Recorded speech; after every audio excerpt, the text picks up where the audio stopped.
So for everybody that's online, yes, it's me. Hey, how are you doing? Great. I'm glad to see you all, okay?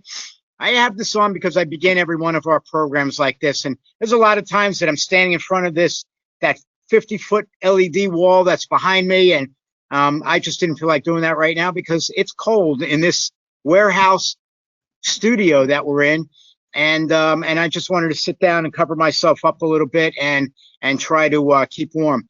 But what we're doing tonight is we have this MS Views Now series that we began for COVID, and it is about multiple sclerosis, and it's about, of course, COVID-19 and how that's affecting the MS community. So we've had Dr. Boster on here a few times for this program, as well as others that we're doing during the course of the year. And like Dr. Boster was saying, we're doing 6 to 8 programs per month. Will be continuing into 2021. So, in fact, we're adding a new series of programs as well, and you'll be seeing a lot of that happening as long as you stay tuned with everything that we are doing. He is correct also. We are the leading organization in the United States for providing virtual events. All right, and the different types that we're doing and how it's affecting so many different people from A to Z. All right. So we've got a tremendous amount going on, and instead of me flying back and forth across the country and spending 160 nights on the road like I did last year, it's a little bit easier right now. But again, getting back to this program. So tonight, Dr. Boster is going to be speaking about the immunology of multiple sclerosis, and he'll, of course, be speaking about COVID-19. Now, of course, I want to let you all know that we did receive questions in advance from almost everybody that registered to be on today's program, all right? And I've got 10 pages of notes, okay, with questions. But even with that, if you have questions, go onto the right side of your screen there on the toolbar. You'll see an arrow, and if you click on that arrow, it'll bring up a questions box, and you can type in your questions there as well.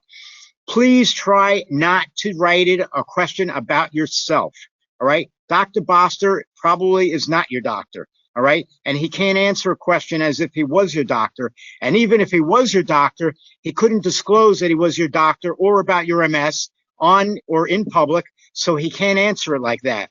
So try to phrase your question as something general, all right? Just what it is. Also, I tend to tell people's first names when I'm calling out your questions. If you don't want your name mentioned, it's only your first name. But if you don't want your name mentioned at all, then please write no name. Okay? And we'll keep it simple. Now, Dr. Boster is going to speak for 15 minutes about specific topics. Then we are going to be doing about an hour, a little bit over an hour, actually, of questions. So, again, I have questions here, okay? And I'm going to have your questions that are coming in online. I'll try not to repeat. If I do, I'm sorry. I have MS and I forget. Okay, and so be it. But I just want to thank who's our sponsors for tonight's program. We have, and that's for this entire series, we have Biogen and Sanofi Genzyme. You could see it in front of me. All right, but I have to say their names. Biogen, Sanofi Genzyme, Bristol-Myers, Squibb, EMD Serono, and Genentech. And they all know the type of the quality programs that we are bringing you. And let's get started. I'm saying bye-bye for now. I'll see you in 15 minutes. Thank you. Howdy, Aaron Boster here, and thank you so much for joining me to learn about MS and COVID-19. I am super thrilled to have an opportunity to speak with everyone tonight. And if I'm completely transparent, I'm most excited about answering your questions. I thought I would kick things off tonight with one of the most commonly asked questions that people bring to me in clinic these days. And that question is, am I at increased risk of developing COVID-19 or contracting COVID-19 because I have MS? And there's versions of the question. Am I at an increased risk of having a more severe COVID-19 because I have MS? And this is a very understandable question. And the answer is no. Let me explain. I'm going to go way back to what MS actually is and why having MS in and of itself is not increasing your risk to contract a virus or have a more severe reaction if you were to get the virus. So if we think for a second about what MS is, it's a problem with the immune response. So our immune system are a bunch of white blood cells that are born inside the bone marrow. And when they come out of the bone marrow, they're like college freshmen. They have no clue what they want to do when they grow up. They're not sure yet. Now, they go up to school at T-cell University, which is in the thymus, up in the neck. And it's a weird school because it's free to go and there's only one class. And the only class is, are you able to differentiate self versus non-self? In other words, if I show you a foreign invader, a virus, a bacteria, a parasite, a fungus, do you identify it as such? Or if I show you one of your own cells, can you identify it as being one of your own cells? Now, when you graduate T-cell University, the only profession is soldier. Because quite literally what those cells do when they grow up is they tool around the human body and they check out all the cells. And when they see one of their own cells, they say, hey, me, nice to see me. Boy, I look good today. And then when they see a foreign invader, they stop what they're doing. And they take a picture of the foreign invader on their iPhone 11 and they send it to all of their friends. And then all their friends show up and they stomp the virus to death. When people tell you that you can't get chickenpox twice, that's false. You can get chickenpox 100 times. The second time you get chickenpox, however, your immune system made an arsenal against chickenpox way back when you were 12, and it hasn't gone away. And so when you get chickenpox the second time, your body clears it. You don't even know it. But let's go back to T-cell University. Theoretically, only cells that can differentiate self from non-self are allowed to graduate. Every once in a while, they make an error at T-cell University, and they may graduate a kid that forgot and didn't pass the test. And so he's not able to differentiate self versus non-self. And when you show him a self cell, he thinks he's looking at a foreign invader. Now, that's a problem because when he goes out and tools around the human body and he sees what he thinks is a foreign invader, he does what he was taught. He gets his iPhone, takes a picture, calls his friends, says that's a foreign invader. They pound it to death. The problem is it is you. It is part of you. It's not a virus. It's part of your body. And if that autoimmune process occurs in your pancreas, then we diagnose you with type 1 diabetes. That's an autoimmune disease that affects the pancreas. If we have an autoimmune reaction in the joints, we call that rheumatoid arthritis. Now, multiple sclerosis is an autoimmune condition which affects the brain, the supercomputer that runs the whole body, and the spinal cord, the superhighway that takes all that information up and down. And it's caused because of an overly active immune response. It's an overly active immune response.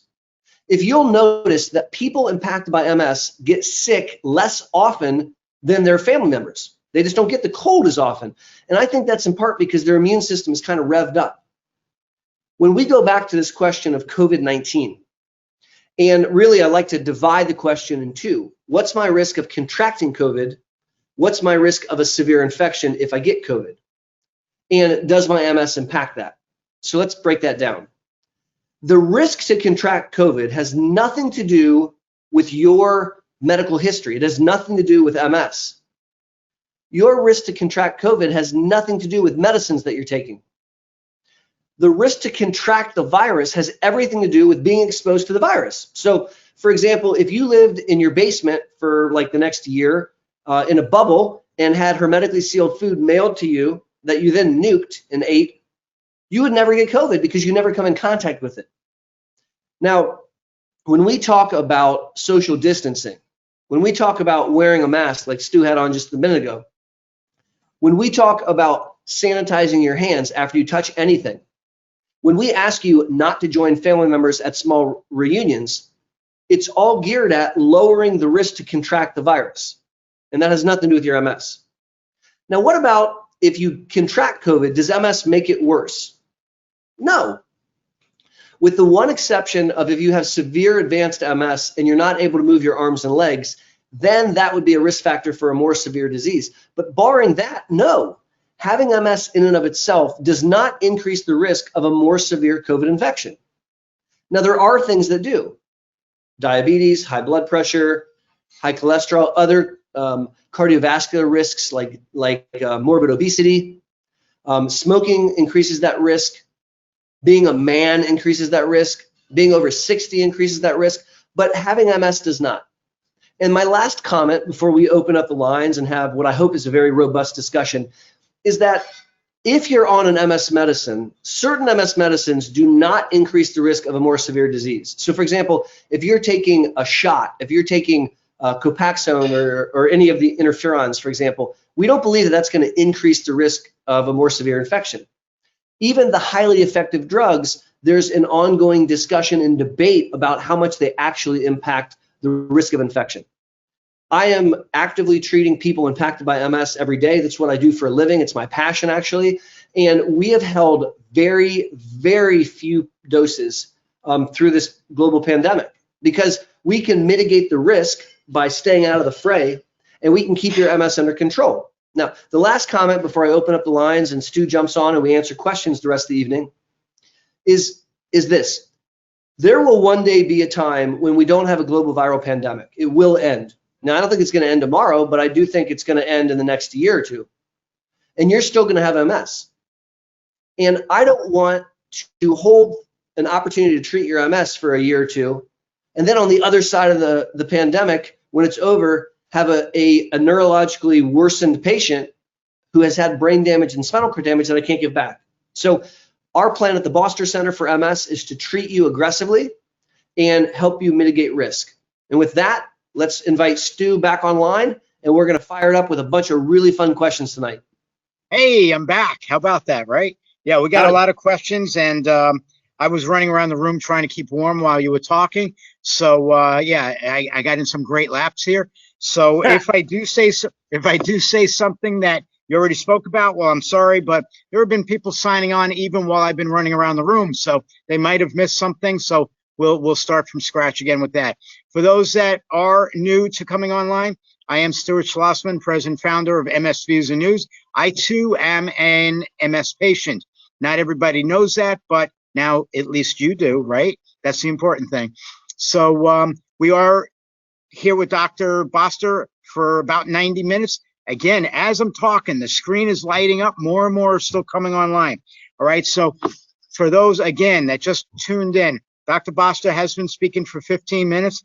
We are now going to switch over and do just Q&A. We have lots of questions, but if you weren't here when I first told it, there's a button at the top of the screen in the toolbar there that's like an arrow. We click on that. It's the question box. If you have any questions, please type them in, and I will be asking those questions later on. All right, but for now, we could just get started with the questions that I do have. So, Dr. Boster, how does COVID impact the way MS works? So the real answer is we don't know, right? So it's too early to have a really strong sense of what COVID-19 virus does to MS, right? But my limited anecdotal experience is it doesn't do anything to MS. We've had multiple patients at the center who have contracted COVID-19. Some of them are on immunosuppression, some of them are not. Some of them are a bit older in age, some of them are a bit younger. And we've had some patients that clear it like it's no big deal. And we've had some patients that have been hospitalized and intubated. But interestingly, none of them have reported an uptick of their MS symptoms. Now, I'm not saying you couldn't have that, but to date, at least at my center, that is not what we've seen. Thank you for that. All right, next. Do certain DMTs make us more susceptible? I think you did speak about this, but again, there are a lot of people that are online right now that were not when you were speaking. Do certain DMTs make us more susceptible to catching COVID-19 or having a severe case if we do catch it? So the first question, does the DMT increase the risk of contracting COVID? The answer is no, because the risk of contracting COVID has nothing to do with your medicines or with your pre-morbid conditions. It has to do with exposure. So, for example, the reason that we're doing this virtually with 154 people from around the United States right now is for their and our safety. But by doing this virtually, and by you being in your home and you being in your home and me being in my home and Stu being in that giant cool space, we are keeping ourselves separated so that we're not exposing each other, because some of us on this call right now have the virus. Now, certain DMTs can increase the risk potentially of a more severe infection. And to be honest with you, that's actually a discussion. Like, we're still arguing, us MS neurology nerds, about that. But certain DMTs are not going to impact severity, like the injections are not going to impact severity. Some of the more highly effective medicines, like medicines that are immunosuppressants, these medicines theoretically could increase the risk of a more severe COVID. But in my clinical experience, I think it has more to do with comorbid risk factors, Stu. So being over 60, being a man, being morbidly obese, having heart disease, smoking cigarettes, having COPD is much more relevant to a severe infection than the DMT that you're on. Great, thank you for that. If a person is to get COVID and they're on a disease-modifying therapy, will it affect them greater than if they were not on a disease-modifying therapy? It's too individualized to really know. I think it's really relevant that the cancer societies came out months ago and said, we're not stopping treating cancer, we're not stopping chemo. I think that they're very wise. And I don't think that we know exactly. But I just want to remind everyone, COVID will end, MS will not. And so you'll still have multiple sclerosis when COVID's over. And I don't want to find you with new neurological disability because I didn't have the chutzpah to treat you during the global pandemic. I would rather give you a medicine and keep your MS at bay and then help you be safe, doing what we're doing right now by staying apart. Correct. Thank you for that. If people are getting tested for COVID-19, number one, there are people that believe in being tested on a regular basis. I don't know why. There are others that don't unless they actually feel that something is wrong with them. But is there like a time frame that people should get tested more frequently than others or not? So I guess I'll start the answer by saying I'm not an epidemiologist and I'm not a public health doctor. So please consider that I'm just a neuroimmunologist treating MS. But at least I can give my opinion. And of course, I'll also say, make sure you talk to your doctor about what's right for you specifically. Is that fair to say that? I believe so. I believe so. So with that stated, the problem with COVID-19 is it can lay dormant after you get it for up to 2 weeks. And so the problem is you could be exposed during your Thanksgiving holiday and not manifest symptoms for 2 weeks. And during that whole 2 weeks, you don't feel bad, you feel fine. So you may be breathing out respiratory droplets and infecting everyone around you, except you don't know it yet. And so if you have an exposure, the recommendation is, if you truly were in contact with someone, is to sequester yourself for at least 7 days with a negative test, or at least 10 days with a positive test, and making sure that you don't have you're not febrile, or you don't have symptoms before you return into the workforce or before you leave quarantine. And that's not to help you. That's to help the whole community. Because you're going to get better with time. It's a virus and it'll clear. And if you stay at home, you're not coughing and hacking and infecting everyone around you. Now, you may think to yourself, well, I'm okay with that because I'm strong and I can beat this. But you may breathe on my uncle and get him sick. Or you may breathe on your grandmother and get her sick. And so we don't want to let that happen. Great, thank you for that. So there's a question here that I'm going to just change around a little bit because I understand the question, but I want to just add to it. If a person with multiple sclerosis were to get COVID, I don't know if it's known, not known, maybe you could answer, obviously you're going to answer. If a person with MS is to get COVID, will their immune response be worse for them because they have MS? Again, the real answer is we don't know. And the reason I keep saying that, Stu, is this has been going on since the end of March. There's a lot that we don't know yet. Correct. My anecdotal experience is no, that is not what I have seen. Great, thank you for that. Okay, next. So again, I'm reading from paper first, and then I will get to the ones that are online, and we've got a zillion of them online that I'm looking at already, okay? But again, everybody, if you have the questions, put them in, because if I see something online that I know I asked, I'm just going to cross it off. I'm going to get to the next one. All right, so do any medications provide more protection against the coronavirus, like as if you're using steroids? Does that help? So I don't think high-dose steroids helps. And there's at least one paper that I've seen that suggests that after high-dose steroids, there may be like a month of a suppressed immune response where you could be at increased risk. There's one MS medicine. Well, no, that's not true. There's been several MS medicines that they've talked about that might actually help. Now, there's no data, and Dr. Boster is not telling you that medicine X and Y help you recover from COVID. But there are a couple of medicines where we have tested or we're studying to see if it might help. And so the interferon products and teriflunomide, these are medicines that very interestingly have antiviral properties, which is fascinating. Even fingolimod in China was tested as a possibility to help. So at first answer, no, I don't think so. But I think there's a lot to learn, and we may end up learning that some of the other mechanisms of how these drugs work may impart some degree of protection. Okay, great. Thank you for that. So this question is a little bit different. I won't say strange, but it is different. All right. And that's, we definitely like different. Okay. So if a person is online watching this as I'm reading this and you know it's your question, I'm not making fun of it. It's just very different. Okay. A person is asking, I'm having a hard time breathing out of my mask that I've been wearing and talking at the same time. Is there any way to create a breathable mask so I don't pass out?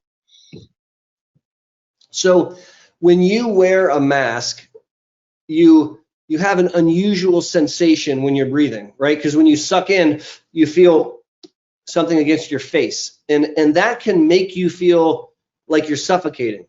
Now, you're not suffocating at all, like zero.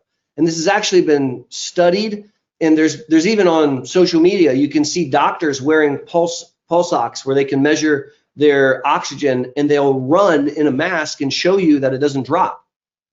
So we have to first separate out, you're not actually suffocating. You're not actually not getting air. Like, that's not true. But you can feel that way, right? And so what do you do about that? One thing you can do is the knowledge that it's not going to make you get in harm's way can help. You can slow down your talking rate or your breathing rate. Now, I wear a mask all day when I'm at work in clinic, and there are times that I'll pull my mask forward for a second and then like snap it back. And that kind of helps me a little bit. But I'm not aware of a mask that's breathable. And, even the masks that have like the ports on them, those are not good. And data has come out that might actually be an entrant for the virus. So we don't want that. I will make, because we're talking about an unusual question, which I like, an unusual response, that I think I know what a woman feels like when she wants to rip her bra off at the end of the day, because I can't wait to get in my office and rip my mask off. So it's just very interesting that COVID-19 has given me an insight into what that might feel like.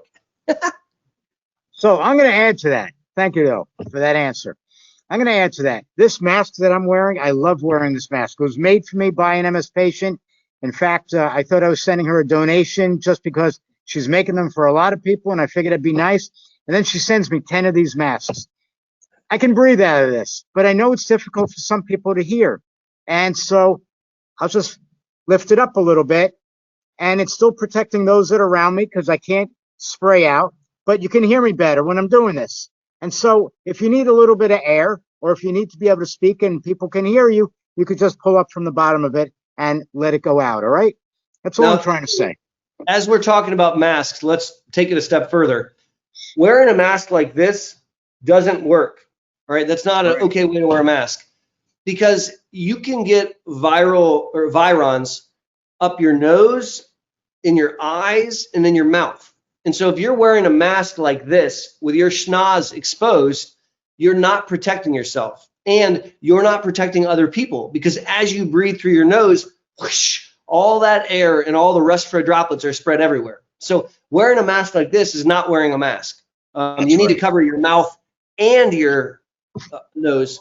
It's very interesting. There was a study that recently came out that suggested that frontline workers, so doctors and nurses and respiratory therapists and folks that are on the front line who wear glasses, have less cases of COVID than those that don't. Why? Because the glasses protect you from respiratory spray. And so if you are going to an infusion center, for example, I oftentimes will encourage patients mask shield. I think that gives you the most protection. It's also the most cumbersome and unpleasant, but I would much rather you be frustrated with me than in an ICU with COVID. And for those that don't know, if you don't have the shield and you can't get it, maybe you have big glasses that go all the way around.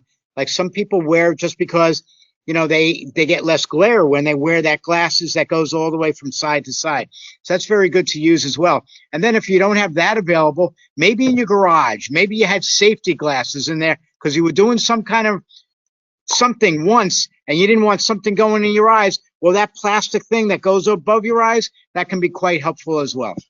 Okay. All right. Thank you. Next, on to the next one.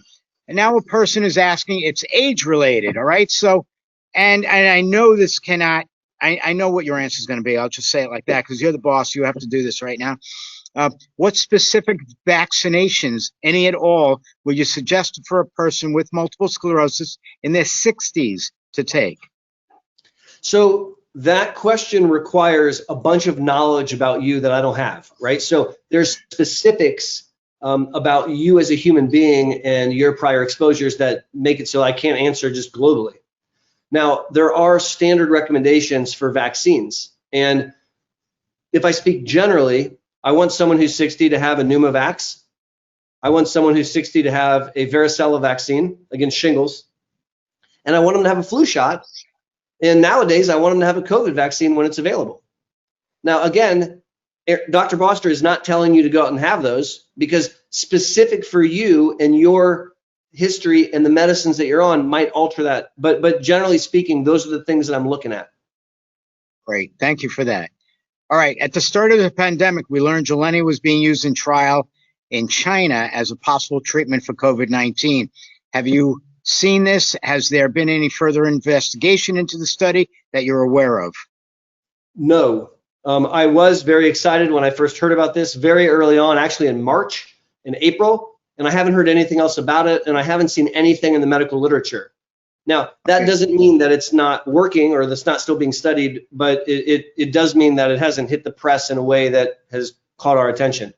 Right. It's something that was very interesting and may still be. Okay, thank you. So a person that's non-ambulatory, how does the getting this virus or any sickness for that matter, how does it impinge on them for possibly getting ill? So I don't think being a user of a wheelchair increases the risk for COVID or another virus. I made a comment earlier that MS in and of itself is not a risk factor for a more severe COVID infection, but I made the caveat that if you have a very advanced MS and you can't move your arms and legs, then you might be at increased risk. Now, that's not someone in a wheelchair that I'm talking about. I'm talking about someone who literally is not able to move their arms and legs, and they probably can't take deep breaths. And so I don't view using a wheelchair as an independent risk for a more severe infection of any sort. I think using a wheelchair just means that you're very smart because you want to be safe when you move from point A to point B. Great. Thank you. All right. So believe it or not, we just got through one section of all the many, many questions that we have. And by the way, we have a staff person that puts together all my questions for me, and I want to thank her for doing this. I'm not going to mention her name, okay, but she works very hard on getting all these questions separated and put into various categories. So I know she's online tonight. I'm just going to say thank you. All right. So next. Thank you, Jen. It's not Jen. Oh, well, hi, Jen. Sorry. But it wasn't her. All right. We do have other people that work there. All right. So next, should I get the coronavirus vaccine if it becomes available to me as an MS patient?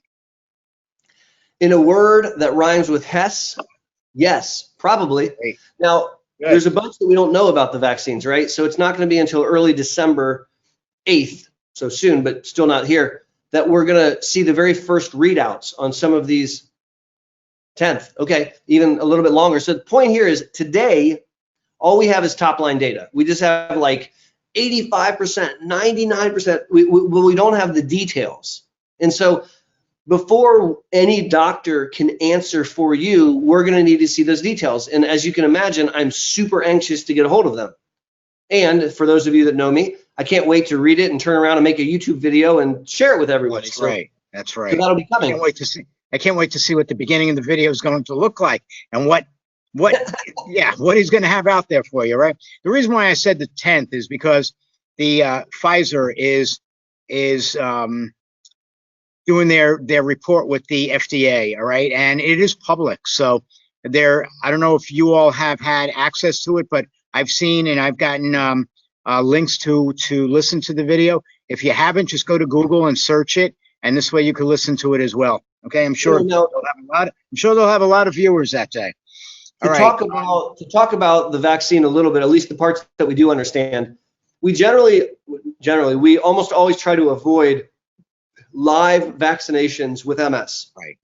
And as I am starting to understand these vaccines, some of them are very, very unique vaccines. They're mRNA vaccines, which are not live vaccines. They're kind of a new thing. And it's probably going to be a very safe consideration from that standpoint. You know, there's a lot of people that have said, hey, I'm very nervous. This hasn't been studied very long. I want to tell everyone online, I will take the vaccine as soon as I can get a hold of it and stick it in my arm. And I will vaccinate my family. And I will encourage all of my patients who are eligible to be vaccinated. And there's two reasons, Stu.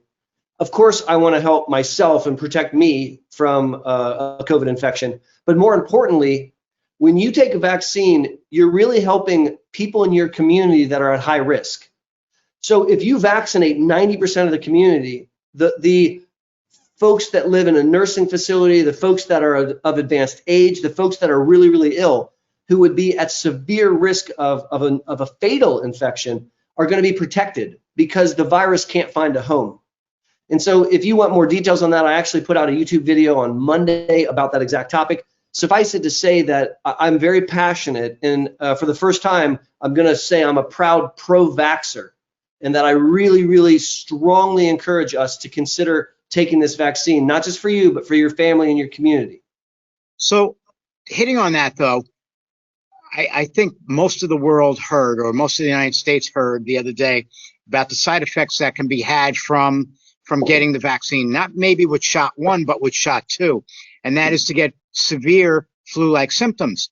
Now, for those that have done interferons when they first started out with their MS, we also got flu-like symptoms, but they were never listed as severe. Now, when they're saying severe, are they talking about just having a high fever? They did say that you would have a high fever. Number one, how will that affect the MS patient? And number two, because we're not supposed to get these high fevers. And number two, I forgot number two, but there was a number two. So Stu, I mean, I think that these are the kind of things that we're going to have to sort out quickly when we have the data in hand. That's right. You know, and let's talk about a situation where there's a very high fever. In the setting of a fever, I expect a risk of a pseudoexacerbation. So you could have a reemergence of old symptoms that come back out. Right. And so you can imagine a hypothetical. You take you take the COVID-19 vaccine, and then within a couple of days, you feel like you got hit by a truck, and you're in bed, and you're flu-like, and maybe your old MS symptoms have come out, and you can't move your legs, God forbid, or you're seeing double, God forbid, and then it's going to clear, and then your pseudoexacerbation is going to resolve when your temperature goes down, and now you are given an immunity against a plague which is killing hundreds of thousands of people. Correct. And so I'm not trying to make light of that side effect. That sounds horrible, horrible. And triggering a pseudo-exacerbation is nothing that as an MS doc I want to do. But when we consider the risk benefit, I still favor protecting you from the plague than I do preventing a pseudo-exacerbation that will resolve on its own. Right. Thank you for that. People have asked me, I mean, again, I'm not a doctor. I can't tell them that, but I did tell them that. And very similarly, anyway, and for those that don't understand a pseudo-exacerbation, that's just one that lasts like for 48 hours or less. And the doctor will tell you that too. Right, Doc? Correct. So if you've had an optic neuritis back in the day, all right, maybe it was your first MS attack and it's gotten better and you can see fine. And then you have a flu, or you have a high fever because you took a theoretical COVID vaccine. As your temperature rises, that optic nerve will short circuit potentially. And again, you're not going to be able to see. That's a pseudo-exacerbation. Now, here's the thing. When the temperature drops, when the infection clears, what have you, that goes away. And that's different than an MS attack where you have a new neurological difficulty or an old one that comes back in the absence of a fever, and then it doesn't go away and we have to treat it. So that's a pseudoexacerbation, and they don't feel fake. They're very, very real. I mean, if you can't see, you can't see. But the underlying cause is not because of new inflammation. It's because of short-circuiting out a damaged nervous system, and it will go away when the infection or the fever goes away. That's the important part. Good. Thank you for that. So there's, a lot of people that are asking also specifically if anybody knows if the vaccine will actually hurt them. I don't know how to answer that for an individual. We don't have the vaccine available, and I actually don't know a single human that participated in the clinical trials. So, I can't ask my patient, hey, what was the experience? This is a learning curve, and I hope that people have an appreciation as they watch science. You think about what's happened. We took a process that takes decades, and we did it in 9 months. Now, when I say we, I didn't do it. I mean, but some really, really smart scientists did something colossal. And it may herald in an answer to this terrible situation that we're in. It's a really big deal. How it's going to affect the individual, I don't know yet. But I think that we're going to learn as we get this readout in like a week, and we're going to start to have a sense. And I understand the trepidation, but I also think that we need to believe in science, and we need to listen to scientists, and we need to listen to smart doctors, and we need to do the right thing for our health, and importantly for our family's health. And that's the most important thing in my mind. Okay, thank you for that. Breaking away from COVID for a second, there's a question about the immunology of MS, and that is that the person wants to know that if he or she has it, does that mean it's going to get passed on to her or his children or even grandchildren? Excellent question. I would submit that when I deliver a diagnosis to a family, typically the first two real thoughtful questions I get are, will it kill me, and will I give it to my kids? And the answer is no to both. Let me explain. MS in the modern era treated is not going to take your life early. You're going to die with it, not from it. If we do it wrong, you're going to end up disabled at the end, but I don't want to do it wrong, right? Now, as it relates to passing it on to your children, the average incidence of multiple sclerosis in the Midwest where I live is 1 in 350. So one person out of 350 will statistically get MS. I graduated high school with 700 kids in my class, and I take care of 2 of my classmates, which is exactly the statistics, right? Now, if you have MS, your first degree relatives, so mom, dad, brothers, sisters, children, have an increased risk compared to the general population. So in Ohio, it's about 1 in 40. Now, 1 in 40 is higher than 1 in 350, but it's way lower than a genetic condition. When the population at large talks about genetic conditions, we oftentimes think of Mendelian genetics, like cystic fibrosis or sickle cell anemia, where if I have it, 1 out of 2 of my kids will have it, or 1 out of 4 of my kids will have it. That's not the situation here. Moreover, if you have MS and you are obviously concerned about your children's health, there are some things that you can enforce as a parent to lower your children's risk. What are they? Good question. So number 1, you can have the pediatrician check your children's vitamin D level. Low levels of vitamin D increase the risk to develop MS. And so if your child already has a risk higher than the general population, you can have the pediatrician check the vitamin D level and supplement the vitamin D to push it up above 50. That's number 1. Number 2, you can make sure they don't smoke things. Now, I've never seen a parent that looks at their kid and says, "Smoke up, Johnny," but kids may smoke. And I'm not talking just about tobacco. I'm talking about cannabis. I'm talking about lighting things on fire and smoking them. That speeds up MS if you have it. But if you don't have it, it doubles your risk to get it. And so if you have MS, you certainly have an additional reason you don't want your children to be smoking, for fear that it would increase the risk. There's a couple other risk factors. One of them is morbid obesity pre-puberty, meaning if you haven't hit puberty yet and you're morbidly obese as a child, that actually doubles your risk to get MS. Lastly, if you have been exposed to mononucleosis, the kissing flu, then it increases your risk to get MS, but that's a tough one because most everyone's been exposed.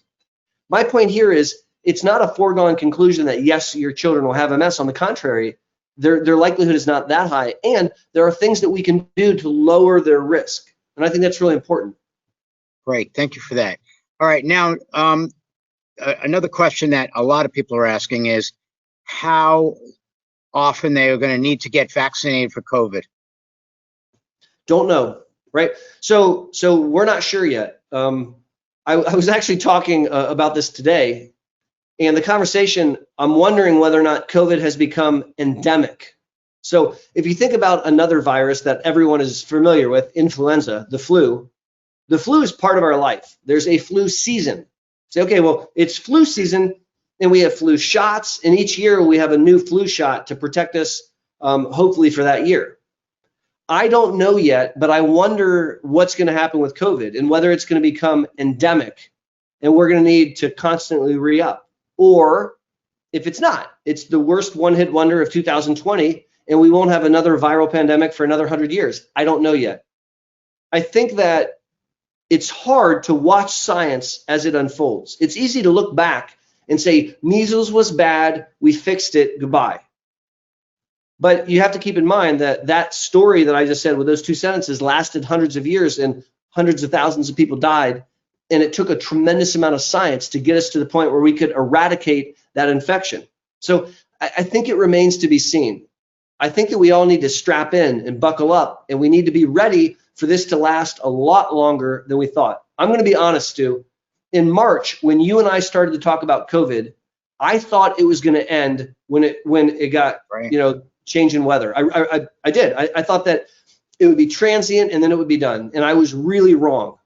And I think that we're going to have to see how this plays out. If you look at Wuhan, China, it's not done there. They've had a resurgence in Wuhan. So it's not as if like it burned out and it's gone. So we need to consider a new normal where people say, well, I can't wait to go back to the way it was. And I don't know that that's going to happen right away. I really don't. Right. And not only has Wuhan resurged, they've done it twice in addition to the first. So, yeah, it's, but the Chinese, they're just shutting it down real quick. They shut their cities down very quickly, and the people actually listen because otherwise they go to jail. All right. big difference there and here, right? Okay. A question outside of COVID is a person wants to know your thoughts on mesenchymal stem cells for MS. Mesenchymal stem cells, that should be like that one. Scrabble. I always joke that neurologists would always win at Scrabble if we had more than 11 letters, because we have these insanely large words that we say. And so we would always crush Scrabble if they had 16, 18 letters. So mesenchymal stem cell transplantation is a stem cell transplant. All right. The mesenchymal portion talks about where the cells come from. And so stem cell transplantation is a very, very aggressive approach to taking care of cancer and some autoimmune diseases. And it's not a drug, it's a procedure where you, depending on how you're doing it, you take out the stem cells and put them on ice, and then you give the human being lethal doses of chemo and sometimes radiation to destroy their bone marrow permanently. So you're removing their immune system literally, like they have no immune system, like zero. And then before they die of infection, you give them back an immune system and pray that it takes. And the concept is you reconstitute a new immune system. It is not prime time. Allow me to repeat. It is not prime time yet. So I don't recommend that you take your hard-earned $25,000 and fly to somewhere in Mexico or India or Chicago and pay someone to swap out your bone marrow. Outside of a clinical trial, we should not do this yet. Now, there was a really interesting study done in the Netherlands where they compared MS patients receiving stem cell transplant versus Limtrada, ocrelizumab, or alemtuzumab, highly effective disease-modifying therapy. And the risks with the stem cell transplant were much higher, but the benefits seemed to be greater. And so today, 2020, I don't think stem cell transplantation is prime time. I would not recommend it, but I think that there's some really exciting evidence that's been building. And I think that in the next 10 years, it will become something that's part of the armamentarium. Okay, thank you. So because we have 40 minutes left, I need a lot of yes, no answers as we go forward, as well as those that can be incorporated long. And Dr. Boster brought up Mexico and he was talking about long words. And I hit up somebody today with one that they had no idea about, but there's an area in Mexico called Tequisquiapan. It's a great place to go and find a archaeological dig. All right. And I was there when they were doing it at the very beginning. So I have to say that a lot. All right. Next. Yeah. Tequisquiapan. Try to spell it. All right. This is another question that comes up a lot. And that is that as far as who's to be receiving COVID-19 first, we've heard about the first line responders. We've heard about the elderly living in residential homes or in adult living facilities. We've recently heard maybe about people in urban areas getting this. But what about those that have specific immune-related problems like multiple sclerosis, like NMO, like other things? How will it affect them in the tree of when they will get vaccinated? I'm going to give you my best guess, all right, because the FDA has not called me yet to ask me what to do. Now, I've got my phone ready, and as soon as they call, I'm going to take the call. But in the interim, I'll give you my best guess. We can't give every human the vaccine at the same day. Like, logistically, that's impossible. And it's impossible for a lot of reasons. We have to make enough vaccine. We have to transport enough vaccine. I mean, guys, keep in mind that some of these vaccines have to be kept at -20 degrees, and others have to be kept at -80 degrees the whole time they're being transported, which is crazy. So we're going to have a metered approach where we delve out the vaccine to various groups. Stu's telling me to be faster. I think early on, we're going to immunize first-line workers, nurses, doctors, people that are taking care of people in the front line, of course, and we're going to immunize people in nursing facilities. So over 35% of cases are coming from nursing facilities. Now, I will share with you publicly, as we're public, it will be every effort I have to fight to get my patients vaccinated. If I can purchase the virus, I'm going to purchase it for my center. And if I have to tell someone that they're at increased risk, I'm gonna, and I want to get my patients protected. And I'm probably not the only doctor that feels that way. So it's going to be an evolution as things unfold, but we're going to take care of the people that are at highest risk first, and then continue to move forward. So when you say that, and because it involves what a lot of these questions are anyway, for your patients that are on immunosuppressant medications such as Ocrevus, is that what you're referring to get them, or all of your MS patients? If I can immunize my entire cohort of patients I take care of course, Stu, I will. Realistically speaking, we might not be able to, and so we're going to prioritize people that are on immunosuppression first, and then the rest of the population second. When I say population, I mean the people I have the privilege of taking care of in my clinic. And so if I have enough vaccine available for everyone, giddy up. If not, we're going to take care of the folks that might be at higher risk early on and then move forward.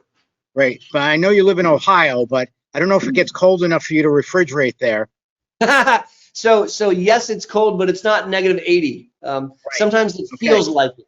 So I don't know what you're going to do with that. Okay. But other than COVID, I mean, other than the vaccinations, when it comes to the other treatments that they now have, including remdesivir and I forgot. Oh yeah, Regeneron, all right, and some of the others. Is that safe for the MS patients to be taken? I don't know. And when I say I don't know, I don't mean like Aaron doesn't know. I don't think anybody knows. Right. It's unclear. I'll tell you that I'm not recommending those in clinic right now. It's interesting that one thing which is highly recommended is also recommended in MS, and that's vitamin D. And so I've had more people who don't have MS reach out to me and say, hey, how much vitamin D should I take than ever before, because there is some data that might be supportive. Thank you. Breaking away from COVID again, person wants to know about consuming more products with immune boosting properties such as matcha and mushrooms and chaga. What do you recommend that they do that to keep them more at bay from getting ill with anything? No. Good answer. Next, I'm going to start taking questions from that are online because we do have lots. Okay. So, okay, let me start from the very beginning. All right. Oh, first one. Hey, say hi to Stuart and Aaron. Great. Thank you. We welcome that. All right. If someone tests positive for COVID and has COVID antibodies, would they need to vaccinate? That's a good question. Would they need to vaccinate? It's a super good question. And right now, I don't know. And the reason I don't know is not everyone that mounts COVID antibodies keeps them. Right. And so I that's very weird and unusual, and I don't think we know the answer. More to come. Right. Well, let's thank Brian for that, because that was a great question that I've never heard before after doing all these, and that's an awesome question.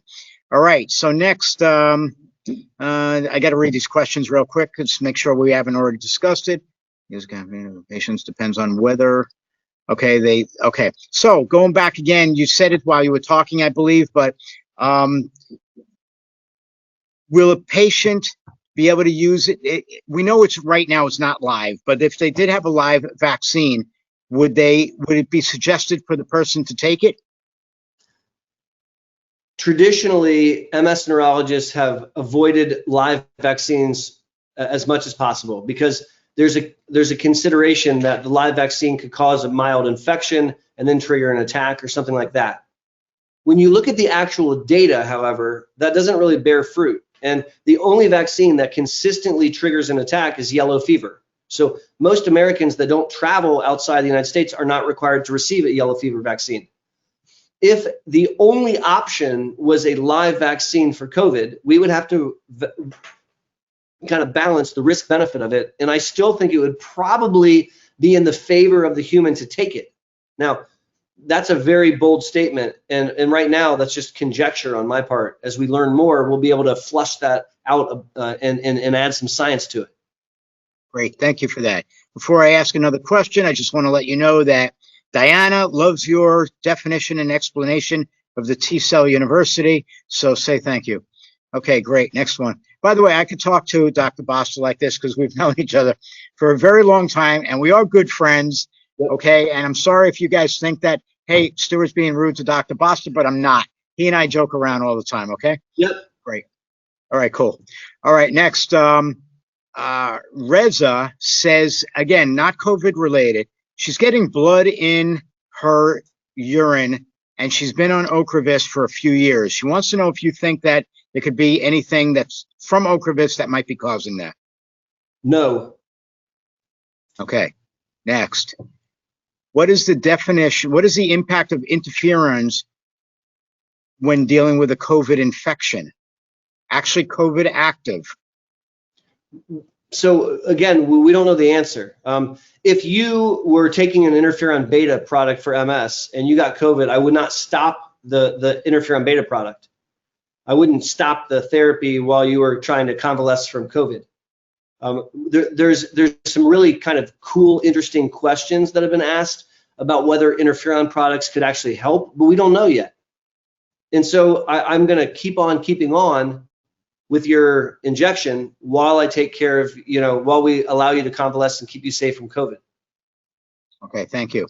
Can you repeat the bit with a person being on Ocrevus or rituximab or any other immunosuppressant and how that might affect them to be out and about in public and with the fear of catching COVID?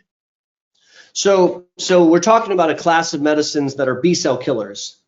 And there are now 3 therapies that are out there, 2 approved for MS, 1 approved for other things that are B-cell killers.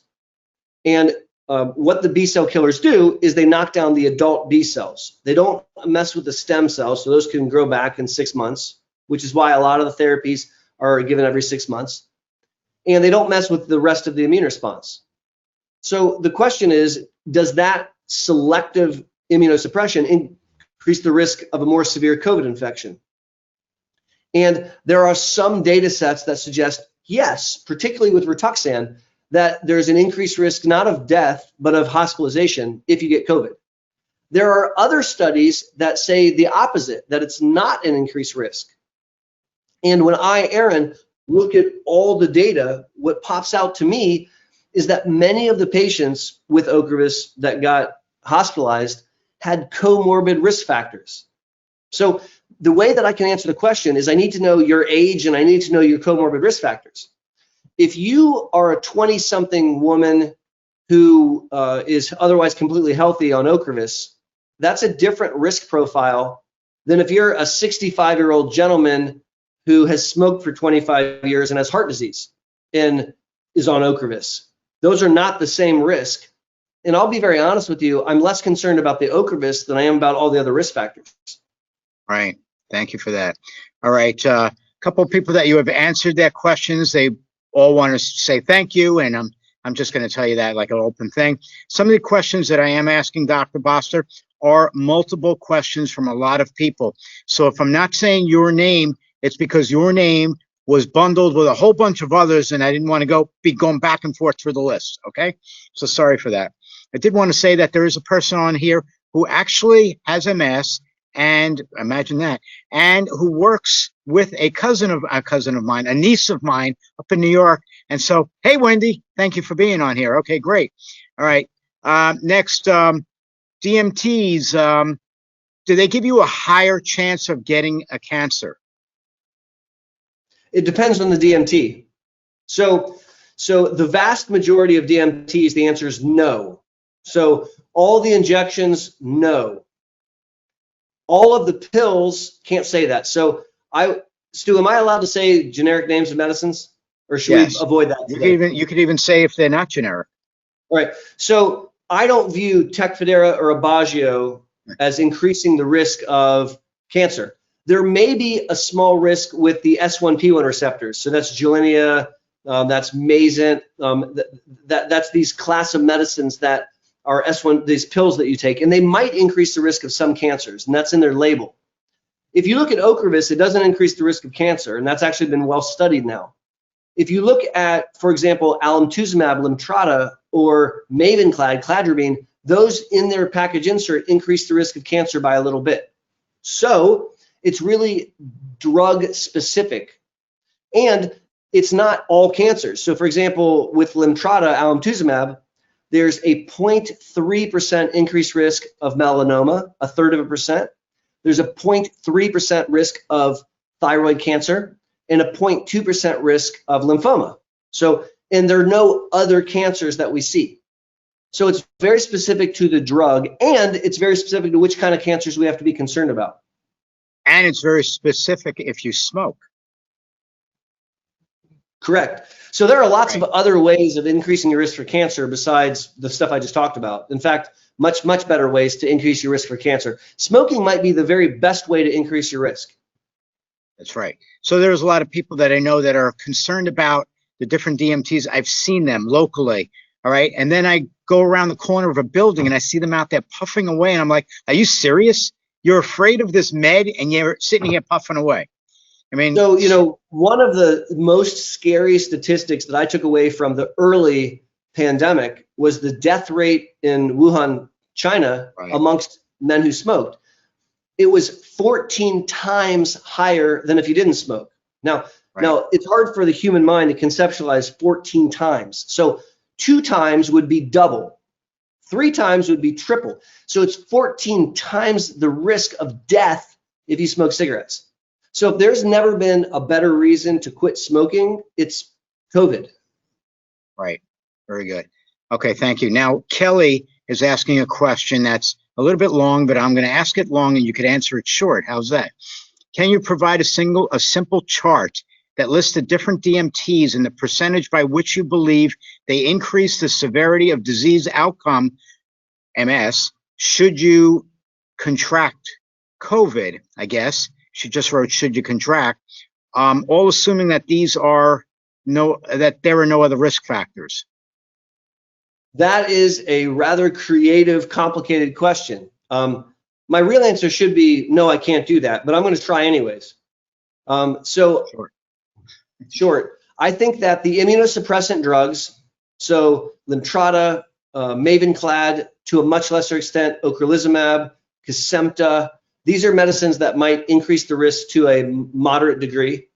And then I think there's a bunch of medicines that are lower, like Tecfidera, Geleni. Then I think there's some medicines that don't increase your risk, like Aubagio, and the injections, like interferon beta and Copaxone. Great. Thank you for that. All right, next. And this is a good question to ask as well, non-COVID related. Is it okay to take the stronger dose flu shot?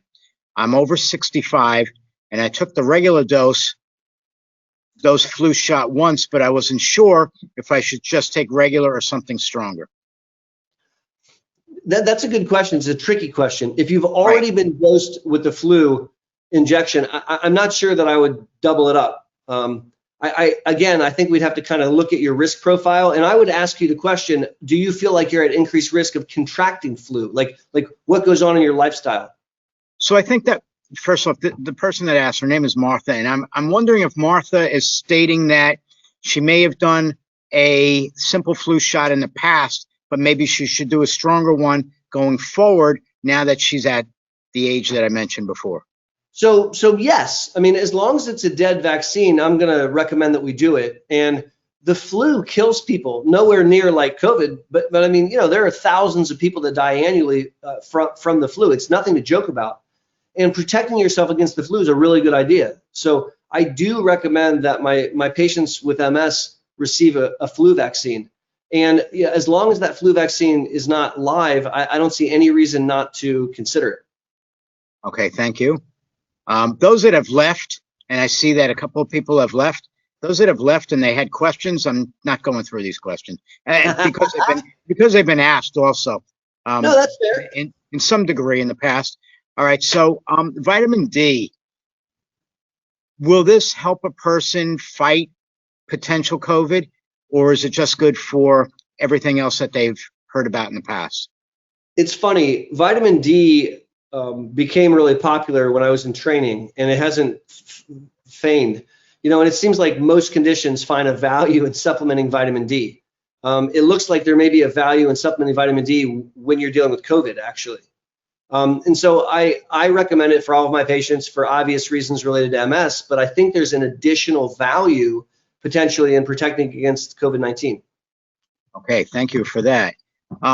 Now, another one is it okay to take zinc and vitamin C at this time and to help combat even the regular flu? I can't come up with a reason why that's dangerous. You know, when I deal with, with those things, I think it's very, very reasonable. Now, again, you need to talk to your doctor in case there's something weird going on with you specifically. But generally speaking, do I think it's safe? Yes. Okay, great. Thank you. All right, next one is, so again, they're going back to the safety concerns of taking the vaccine, maybe not even with just one injection, but if they feel so crappy from the first injection, and I've heard this on the news as well. All right, if they feel really crappy after taking the first injection, what is going to get them in there to take the second one? Death if they don't do it. I mean, Stu, this is not child's play. People are dying. 9-year-old children have died. 45-year-old women have died. I have friends that have passed away. So the reason they're going to re-up is because they don't want to give their grandmother something that'll kill them potentially, or they don't want to contract a virus that could hurt them. Now, right. I apologize for the emotion, but I'm not making light of feeling bad. Feeling bad is bad, and I've had the flu several times, and it's horrible. But it's way better than dying in an ICU by myself. That's why I think we should go back. I'll be very blunt. It's true. It's very true. Okay. Another thing outside of COVID, is it going to be, it's probably close, but is it going to be like the flu shot or something deep muscle, the way it's delivered? I'm not sure yet. I can tell you as soon as I have that data. I promise you that I'm more excited about getting COVID data than I am about Christmas, Hanukkah, my birthday. I can't wait to get a hold of that data. And you're not going to have to wait for December 10th when Pfizer goes for this hearing, because they're starting the vaccination next week in the United Kingdom. So that's going to be really cool. And not only that, we're going to see side effects coming from that, if there are any, even prior to us having to listen to what's going to happen on December 10th. Okay, right. So stay tuned, everybody. All right, next, after the first vaccine shot, we'll come back 28 days for the second. We need to wait an additional 10 days before we protected to do a possible 94.5%. Is that true? What does that mean? And why do we have to wait 6 weeks in total? So I will be able to answer that with more authority soon because we don't know all the details. But what I'm assuming is the way the immunization works with your immune response requires multiple exposures to mount a full response, and it takes time because your immune response, it's a biologic mechanism. It doesn't happen right away. And so you have to develop the immune response and you have to build the immune response and allow it to be robust. And so that's actually very common that you'll give someone a vaccination and it doesn't work like the next moment. It takes a while because what you're doing essentially with the vaccine is you're triggering your immune system to build an arsenal against something specific. And it's the building of that arsenal that takes, a bit of time. Okay, so thank you for that. Now, there's a person that's going back to asking about the side effects and the event of possibly getting a pseudoexacerbation, which we know doesn't really have to happen, but in case it does, or is it really caused? How do they know if it's really caused by that, or if they're having an actual full-blown exacerbation that they don't know about? I mean, patients have been told if it's lasting greater than 48 hours, do they stick to that or what? So it can be tricky. And I'll use a different example. I'll use a urinary tract infection. So a patient comes in and their leg is numb and weak, and we check their urine and they have a raging UTI, and we treat the UTI with antibiotics. If the UTI goes away and the leg symptoms go away, call it a pseudoexacerbation, move on. Every once in a while, it looks like the UTI triggered an attack, and we treat the UTI and it's better, but the leg's not better and it's gotten worse, and then we double back and give steroids. So it has to do with good clinical medicine and monitoring. If I give you a vaccine and you feel like you got hit by a bus and you have some old symptoms that come out, I'm going to wait until you're past the feeling hit by a bus and then neurologically evaluate you to try to figure it out. Thank you. So in the past, has there ever been a mRNA vaccine been used for any other condition? Not to my knowledge. Well, Eric, we don't have to go further with your question then because that answers that. He wrote about that much and it only had to do with that last question. Not to my knowledge. Okay, great. Perfect. Thanks. All right. So the next one is, let's see, a person's asking, can you please repeat the vaccines that you recommend for people over 60? And since she's saying 4 vaccines, I guess she's talking about outside of COVID. So again, please hear me. You have to talk to your doctor about which vaccines are safe and appropriate for you. So I'm making a terribly general comment to 138 people that all comers age 60, I think we need to think about getting a pneumovax to prevent you from pneumonia. We need to get a shingles vaccine to prevent an outbreak of zoster or shingles. I would think about getting a flu shot. And then the fourth one that I had mentioned was the COVID. Okay. All right. Great. Thank you for that. Now, the next one, I had another one here that was It appears that there's a lot of focused attention on relapse and recurring MS compared to primary progressive. Is this changing anytime soon? So I've been hearing that comment since I entered into this field. And it's for a reason. 85% of people impacted by MS have a relapsing form of MS. So if you get 100 people together, 85% of them statistically are going to have relapsing MS, and only 10 to 15 are going to have primary progressive MS. Secondly, up until 2017, we didn't have any FDA-approved therapies to treat PPMS. So if you went to a dinner program sponsored by a pharmaceutical company, for example, and they're talking about a given agent, they weren't talking about PPMS because they're not allowed on the label. So now we do have a therapy. Ocrelizumab has been FDA approved to treat PPMS. And I would submit to you that in the scientific communities, it is the focus.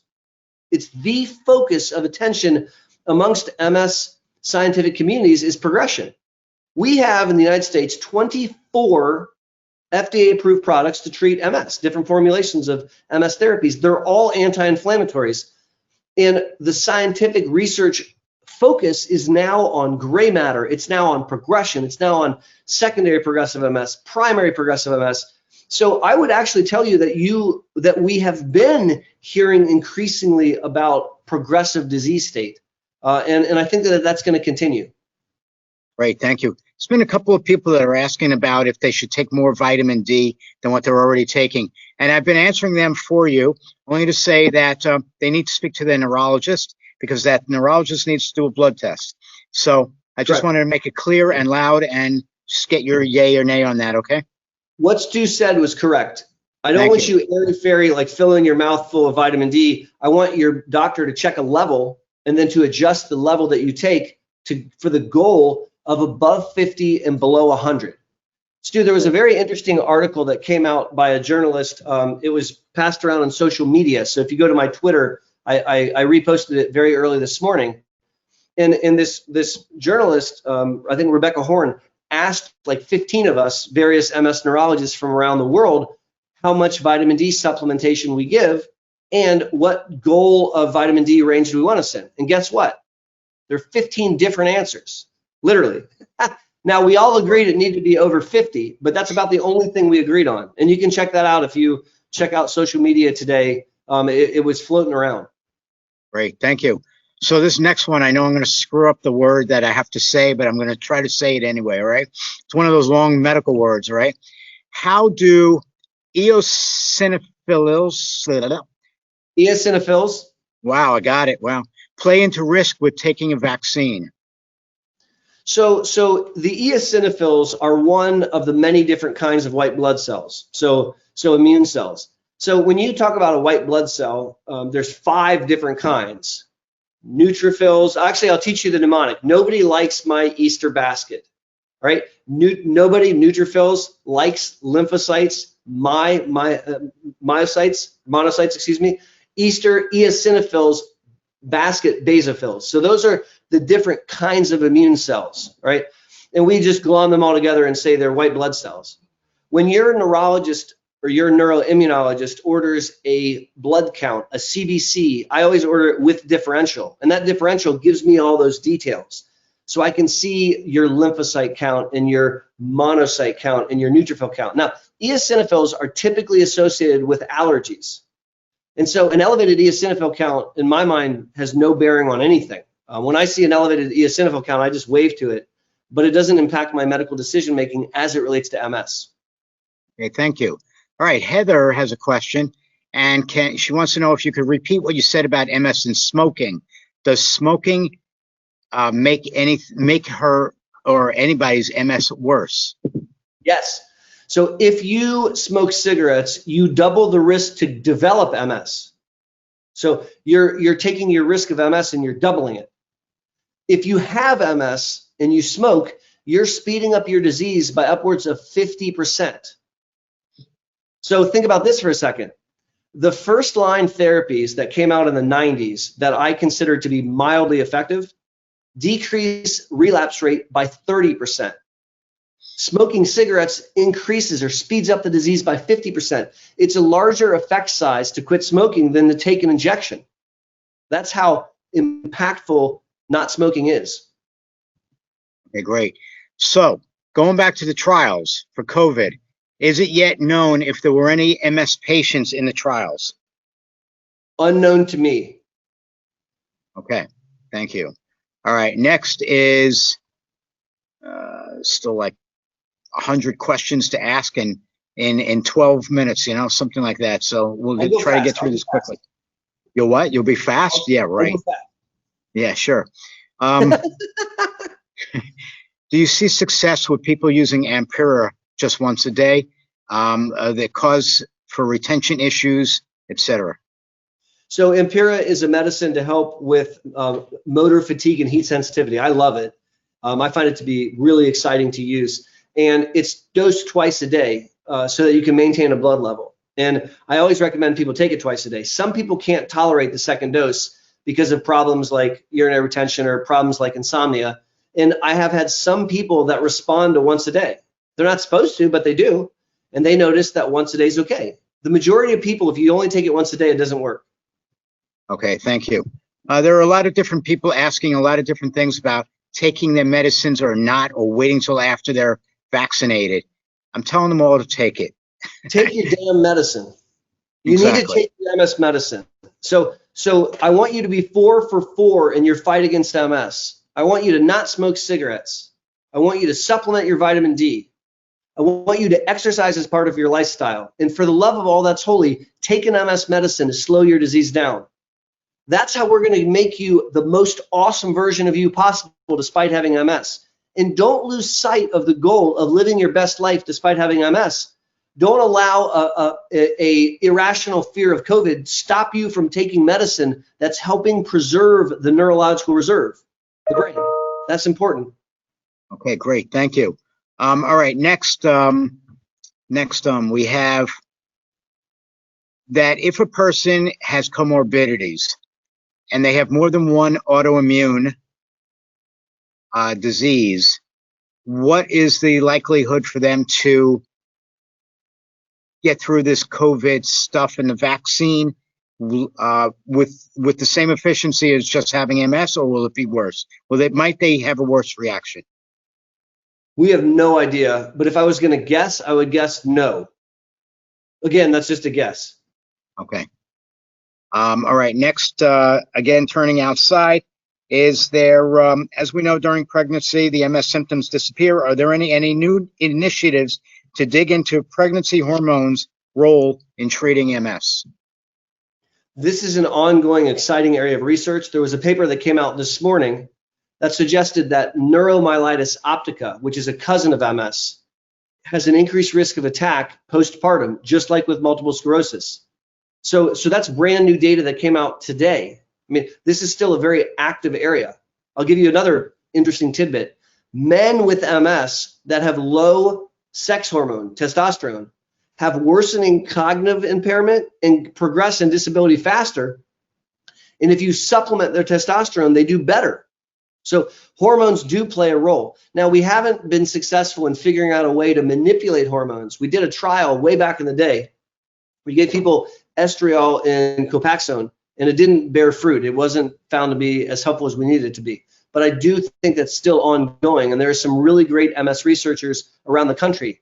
Riley Bouvet, who's out at UCSF, does amazing work studying endocrine and studying hormones and as it relates to MS.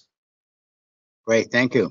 So as we're winding down into the last 8 minutes of this program, an important topic that several have brought up and several more even need to know about, what is happening with remyelination? So in order to beat MS, we need 3 therapies, Aaron's opinion. We need an anti-inflammatory, and we have 24 of them. So the current medicines are anti-inflammatory. We need a remyelinating agent to put the myelin back on the nerve. So if hey, look, this is hilarious, Stu.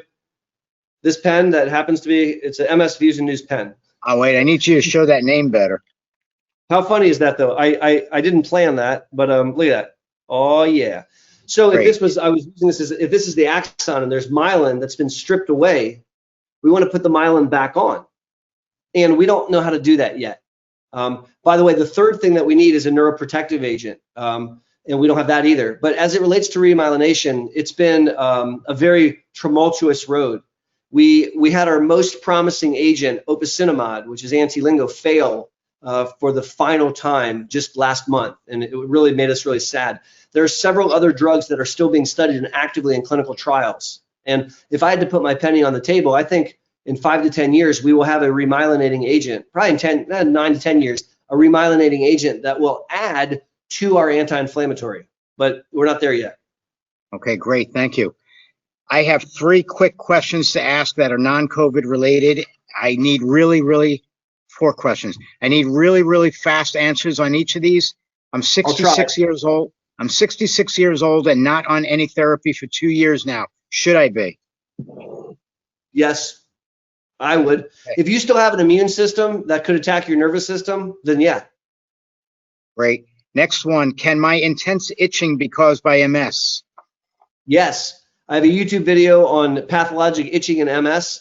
It's a form of pain. So check out that video on my channel, but yes, it can. So what happened? What does a person do when they itch so much that they claw themselves to death?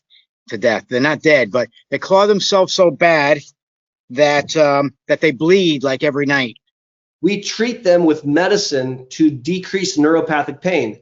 So medicine like gabapentin and pregabalin, duloxetine, amitriptyline, these are medicines that treat neuropathic pain. They treat itching.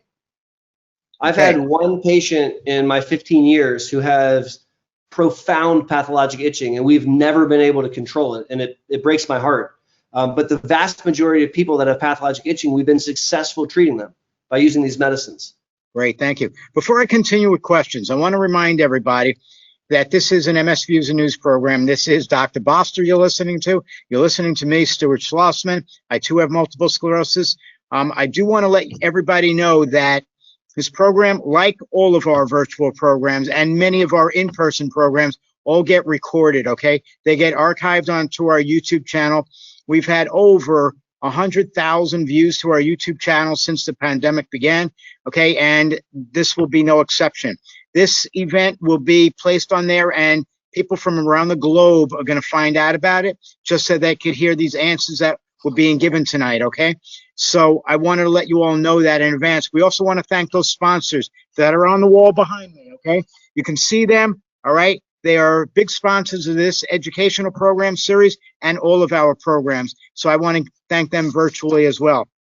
And now, a question that a few people have asked. Do you, Dr. Boster, take out of state from out of Ohio? Do you do consultations for people on your telemed calls? All day, every day. Except when it runs out of time. Yeah. So yes, I see consults from around the globe. I've seen consults in other countries. I've seen consults in many other states. A lot of people in California and Florida have been scheduling consults. So, you know, we have right now a deck of 50 consults that I'm working through, and over half of them are out of state. So if you want to check out our website at bosterms.com, bosterms.com, you can register and get you set up, and we would love to see you. Right. And for all those that want to do these telemed calls and who have never done it before, Dr. Boster and I, at the extreme beginning of the pandemic, we created a call, and it was really weird. I got to play an MS patient, and he got to play a doctor, a neurologist, as a matter of fact, all right? And we did this great call, and it was true, okay? I brought up things about me for the call so we can make it as realistic as possible. And for those that weren't on this call, on this video at the beginning, or this program at the beginning, Dr. Boster and I will be doing this again for the MS community, and I'm going to bring up real things that are going on with me again.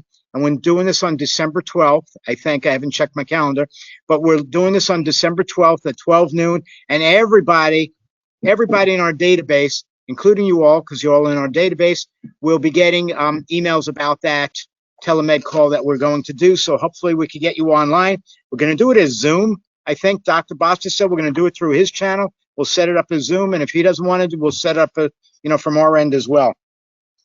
Going forward, what is the expectation for real health impact of multiple sclerosis for those over 45 years old? And let me take it a step further. What about people that have been told that because they're over 65 that they should stop taking meds?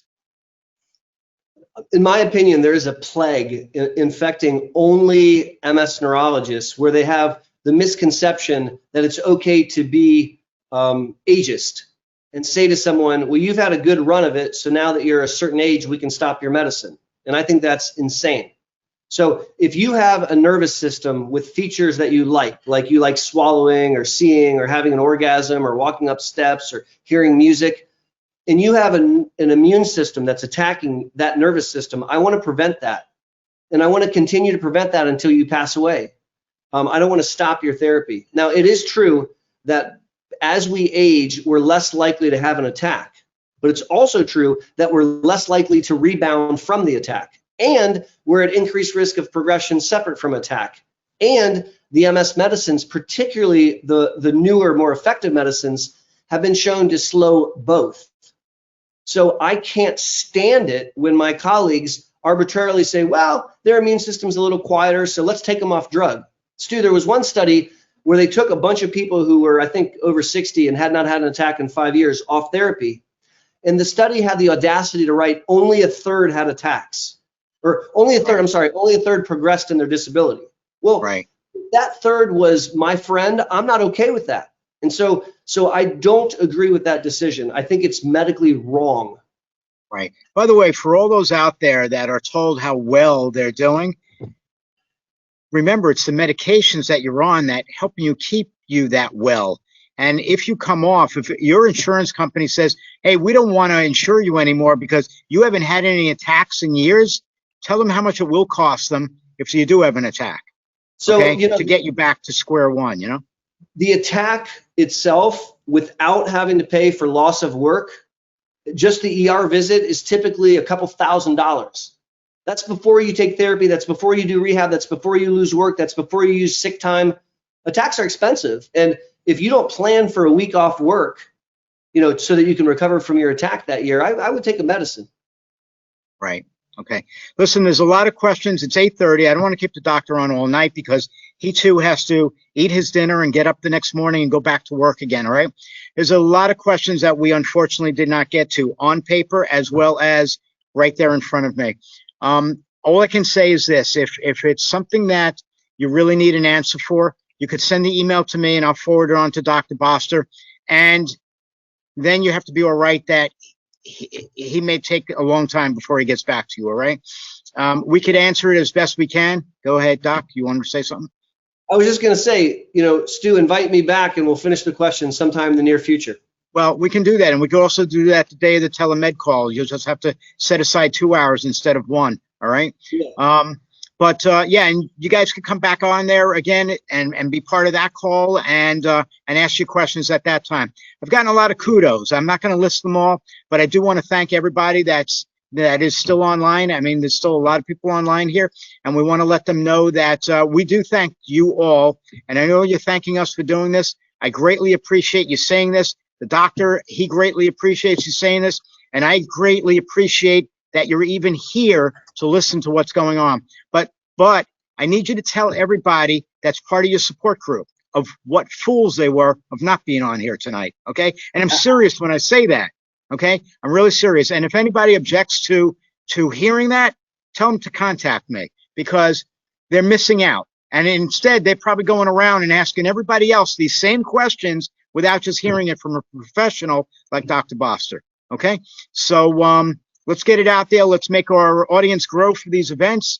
And, you know, maybe we'll have to keep them on for more than 90 minutes the next time. But we'll try to do this. OK, so I want to wind down here. Again, we want to thank the sponsors of our program tonight. I'm not going to list them all by name. You could see them all. I do want to thank everybody that's online. Thank you for being here. Of course, Dr. Boster, I do thank you for everything that you do with me, with the organization, with the MS community. So let's all say good night, be safe, and be happy. Bye-bye. Take care, everyone. Thank you. Thank you.